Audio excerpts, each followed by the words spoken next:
Old world miniatures, suspicious liquids, shining knights, and goblin green bases. In the grim dark future there is only war, but in the past things were a little more civilized. We had knights in shining armour riding a horse into battle. Even though this knight is enjoying his spin, he could do with being brought up to date. Let's get painted.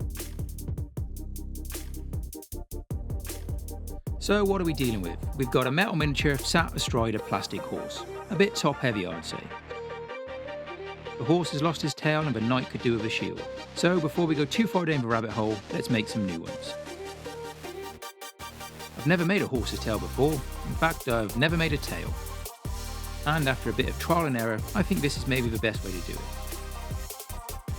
We'll pull some strands of green stuff out, twist them back together, and form some sort of tail shape. It looks okay, dare I say good enough? Maybe a bit long, but we can sort that out later.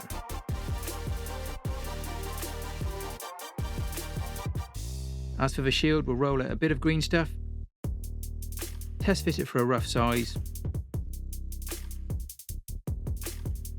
then cut it to shape, and leave them both to dry.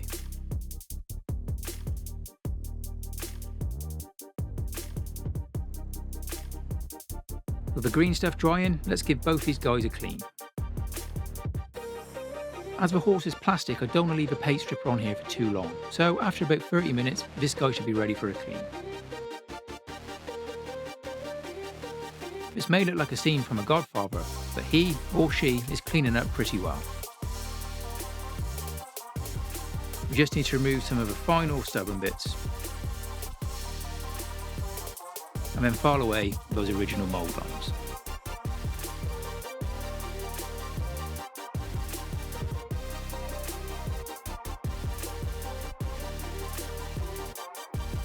I left the knight in the goo for 24 hours, and after a wash and quick brush, this guy's pretty clean, but like the horse, we'll just remove some of those stubborn bits of paint.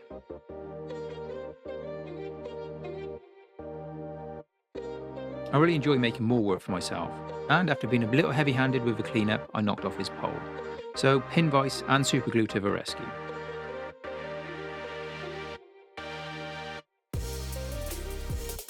When the green stuff finally dried, I decided then would be a good time to find an old shield, so I think we'll use this one instead. It's better than my attempt. I'm going to use the original base, so first off we just need to fill these gaps, then stick the horse in place and sprinkle on some sieved garden dirt.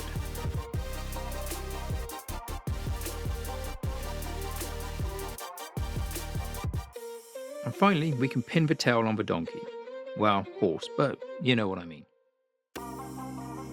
So, how do you paint a horse? Don't ask me. Okay, well, let's just grab some paints and see where we end up.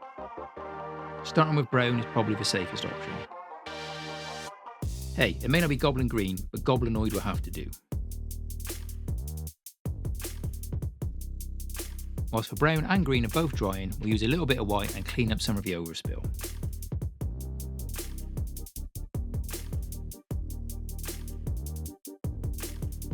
As for the main colours, we're going to use a contrast blue and contrast red. I'd like to say they were inspired by the original Bretonian schemes, but actually they were based on Superman.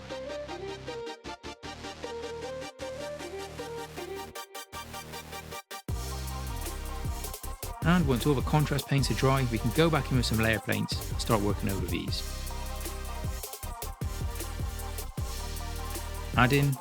Trying to add some more definition. You can spend as much time on this as you like. And the longer you spend, the better it will probably look, though I tend to do it until I'm bored and then just move on.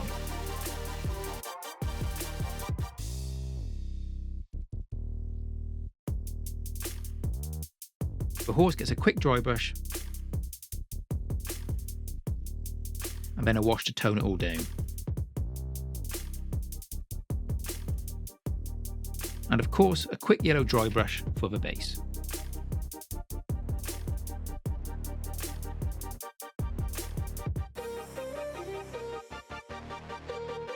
Night time. Night with a K, that is.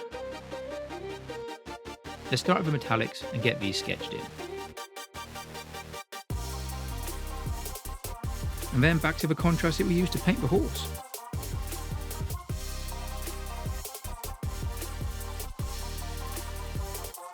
No rush with this, take your time and try and keep it as neat as possible.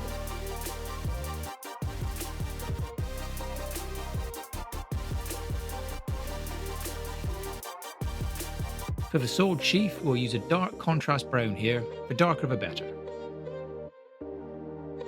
For some reason this guy has a swan on his head. He's proud of that, so I think it should stand out. Gold should do the trick.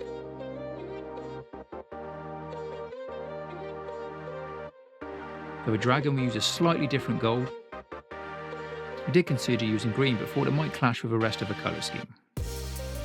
I started to get worried there's a little bit too much silver, so we'll go back to that bright gold and fill in a few of the details.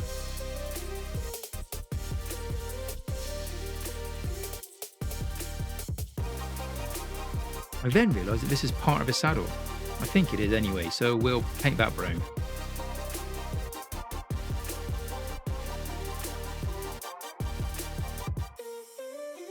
While all that's drying, let's knock out a quick shield. No pun intended. Nothing too fancy, some silver, some golds, a black wash, and finish it off with a bit of edge highlighting.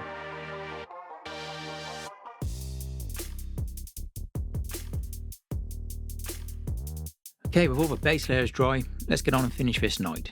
We'll start with some washes. Blues for the armour, blacks for the gold, and reds everywhere else.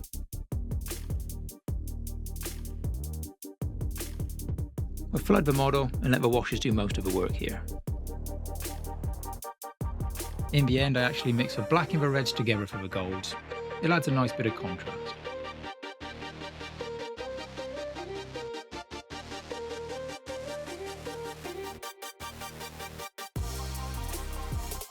Once dry, we'll go back over with some layer paints and start picking out the details. We'll start with the metallics, and of course a bit of edge highlighting. He's very pointy, this guy, so there's a lot of edges.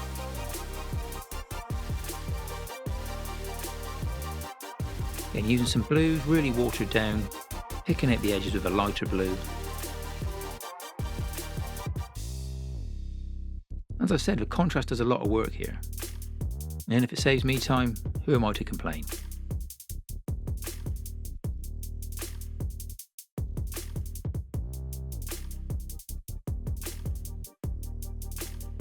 Once we've got the silver out, we'll pick out a few of the other highlights.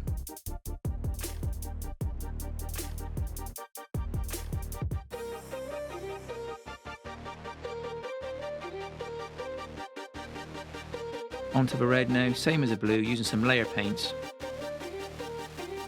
Back with the original gold, just picking out a few of the details. They look like scales, but were actually feathers. I mean, this guy was meant to be a swan.